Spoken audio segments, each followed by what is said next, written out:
Welcome to the GK objective biology channel. मैं हूं NEET गुरुजी। तो हम डिस्कस करने वाले हैं आज की वीडियो में नीट यूजी 2016 का फेस 1। याद है तुम्हें 2016 में फेस 1 और फेस 2 में दो पार्ट में डिवाइड हो गया था नीट। कुछ प्रॉब्लम हो गई थी तो फेस 2 का भी एग्जाम हुआ था।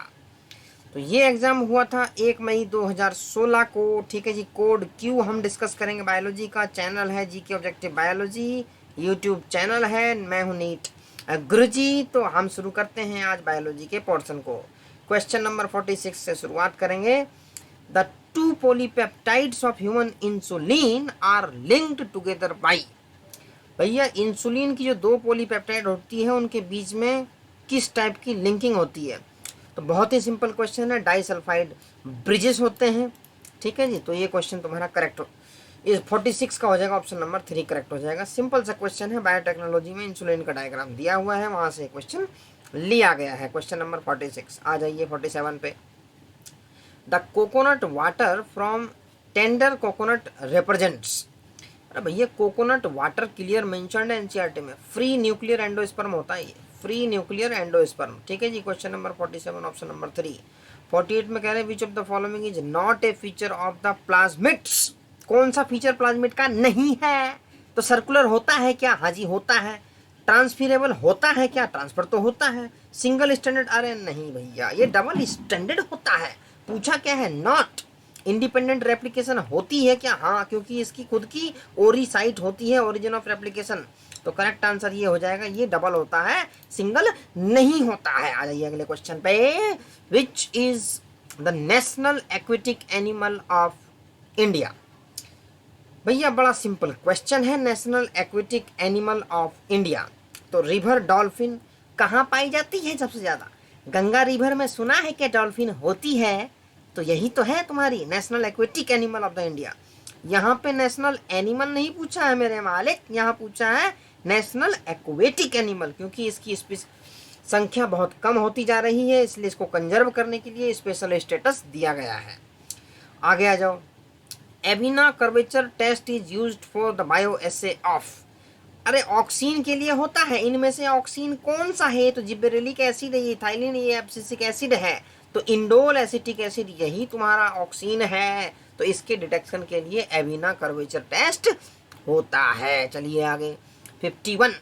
Which of the following is the most important cause of animals and plants being driven to extinction? याद है एविल क्वार्टेट 4 दिए हुए हैं, उसमें 4 में से सबसे ज्यादा कौन सा डेंजरस है? तो हैबिटेट लॉस एंड फ्रेगमेंटेशन को एनसीईआरटी में चैप्टर नंबर 15 क्लास 12 में क्लियर मेंशन्ड है। एविल क्वार्टेट में सबसे पहले हैबिटेट लॉस एंड फ्रेगमेंटेशन के बारे में बताया गया है, जहां ये कहा गया है कि सबसे ज्यादा लॉस इसी से होता है। आगे चलिए 52। विच of the following approaches does not give the defined action of contraceptive?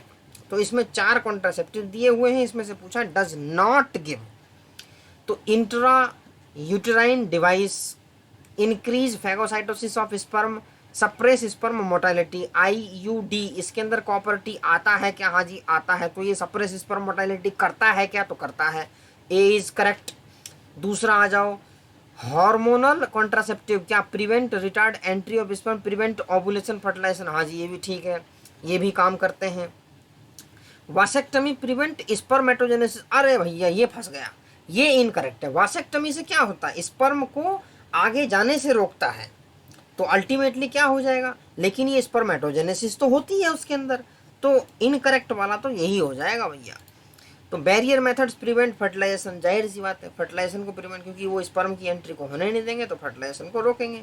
तो 52वें का 3 हो गया। 53वें का आ जाइए। In a test cross involving F1 dihybrid flies more parental type offsprings were produced than the recombinant. Recombinant offspring बहुत कम पैदा हुई है। तो इस ऐसा क्यों होता है? लिंकेज के चक्कर से ही होगा ना, जब दो जीन्स बहुत क्लोजली रिलेटेड होगी उनके बीच में रिकॉम्बिनेशन नहीं हो पाएगा, रिकॉम्बिनेशन फ्रीक्वेंसी बहुत कम होगी।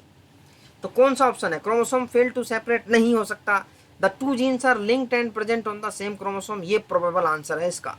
जब सेम क्रोमोसोम पे होंगे, लिंक्ड होंगे, तभी तो जाके तुम्हारी रिकॉम्बिनेशन फ्रीक्वेंसी कम होगी ना। याद आ रहा है भैया? थॉमस हंट मॉर्गन का याद आ रहा है क्या? उन्होंने पढ़ाया था क्या लिंकेज? हमको बताया था क्या? हाँ जी।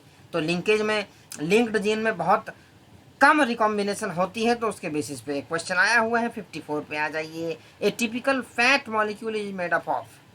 अरे भैया फैट का डायग्राम नहीं देखा है क्या? बायोमोलिक्यूल्स वाले चैप्टर में, क्लास 11th के चैप्टर 9 में ग्लिसरॉल होती है 3 फैटी एसिड उसमें लगे होते हैं। सीधा सा धर लो आंसर, इसमें तो कोई मतलब बनता नहीं इनकरेक्ट होने का। आगे चलिए 55 का, match the term column 1 with the column 2, choose the correct option. Column 1 है, कॉलम 2 है। डोमिनेंस में क्या होता है? डोमिनेंस के अंदर दो में से एक एक्सप्रेस करता है, तो दो में से एक जब करेगा in heterozygous organism both alleles express नहीं, in hetero only one allele express. चल तो डोमिनेंस ए का 2 कहाँ कहाँ दिया हुआ है? ए का 2 ऑप्शन नंबर 1 में है, ऑप्शन नंबर 4 में है। 2 और 3 कर दो एलिमिनेट। आगे चलिए कोडोमिनेंस में दोनों कर जाते हैं, दोनों 3 में दिया हुआ है। बी का 3 हो गया तुम्हारा, इसमें ऑप्शन यही तुम्हारा करेक्ट है। ठीक है जी, 2 पे ही हमने धर लिया, आगे करने की जरूरत नहीं है अगर आप एग्जाम में हो, नहीं तो अभी हम कर रहे हैं डिटेल्ड एनालिसिस, तुम्हें सबका बताया जाएगा। ठीक है जी, तो सी क्या है भाई? प्लियोट्रॉपी। प्लियोट्रॉपी क्या होता है? Single gene influence many character. उसके बाद डी क्या है भाई? Polygenic inheritance. पॉलीजेनिक में क्या? Many genes govern a single character, तो डी का 1। ठीक है जी, तो इस तरीके से करेक्ट आंसर हो चुके हैं तुम्हारे। क्वेश्चन नंबर 55 का ऑप्शन नंबर 1 आ गया है। 56 विच of the following statement is not correct. आजकल करेक्ट की जगह नॉट करेक्ट बहुत पूछ रहा है ये। नॉट करेक्ट मतलब एक नॉट करेक्ट होगा, 3 करेक्ट होंगे। तो insect that consume pollen nectar without bringing about pollination are called pollen nectar और रोबर्स। चोर बोलते हैं इनको, पोलन चोर। तो सही बात है ये, तो पहला तो सही है, नॉट करेक्ट पूछा है। pollen germination and pollen tube growth are regulated by chemical component of pollen interacting with those, ये भी सही है। केमिकल कीमोटैक्सोनॉमी वगैरह उसमें होती है।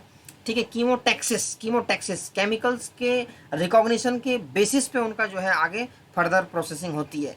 तो some reptiles have also been reported as pollinators, सही है, रेप्टाइल्स भी कुछ ना कुछ करते हैं। pollen grains of many species can germinate on the stigma of a flower। एक फ्लावर पे तो एक का ही करेगा भाई, मैनी कैसे आ जाएंगे? तो इसको धर लो ऑप्शन नंबर 4, तो ये तुम्हारा नॉट करेक्ट हो गया। ठीक है, आगे चलिए। विच of the following feature is not present in पेरीप्लानेटा Americana. कौन सा इनमें से नहीं है?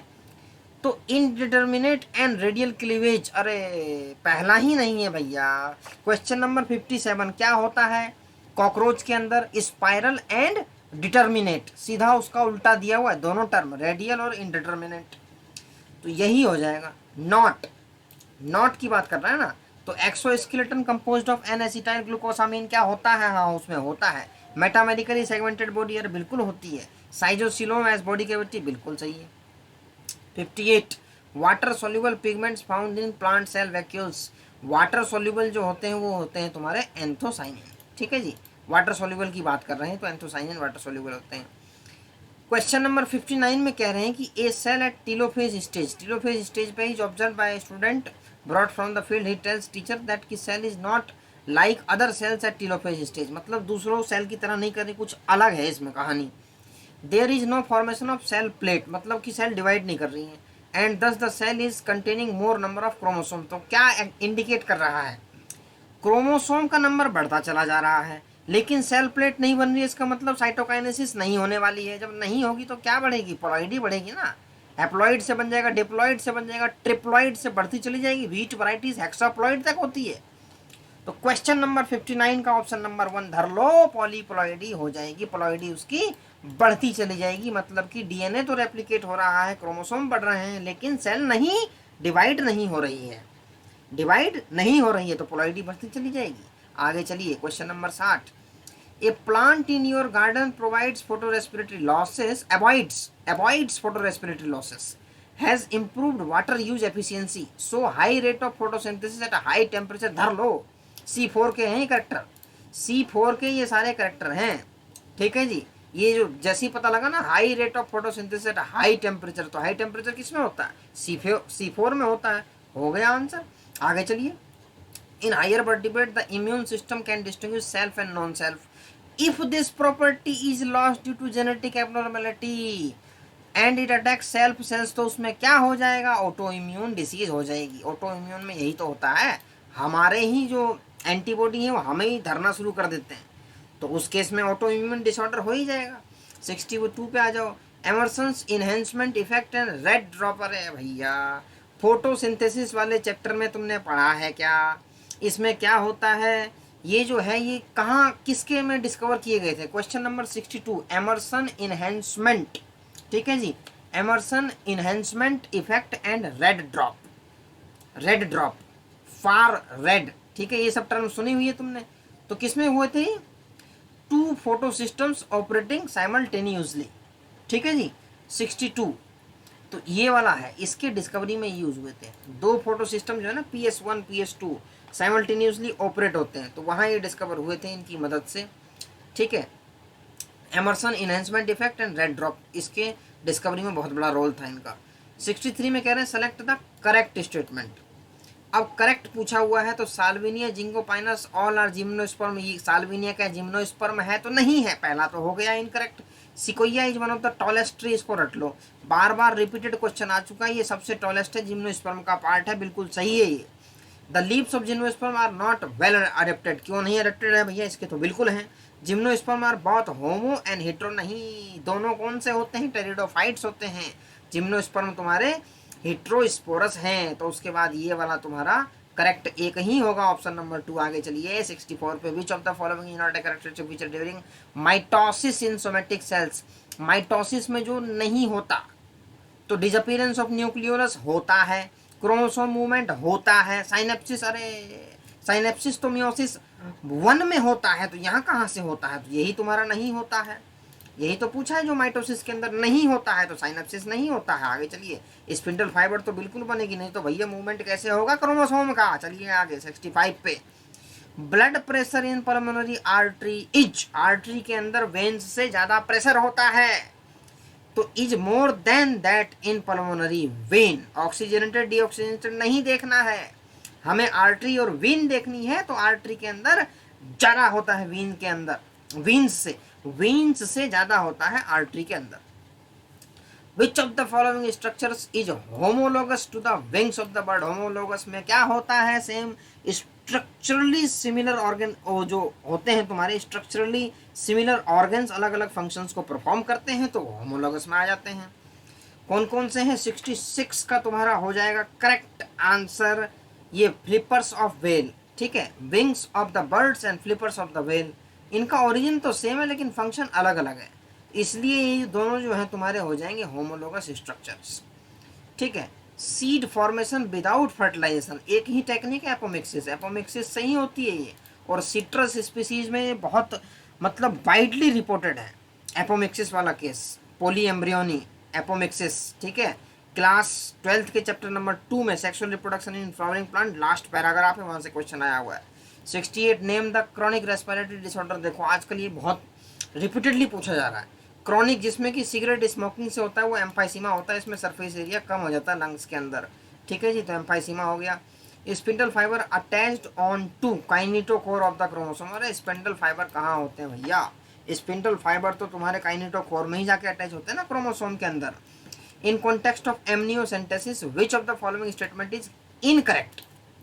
देखो 4 है तो 3 करेक्ट होंगे, 1 इनकरेक्ट होगा। It is used for prenatal sex determination, इसका यूज होता है, ऑल्दो इट इज इलीगल, लेकिन ये कर सकते हैं।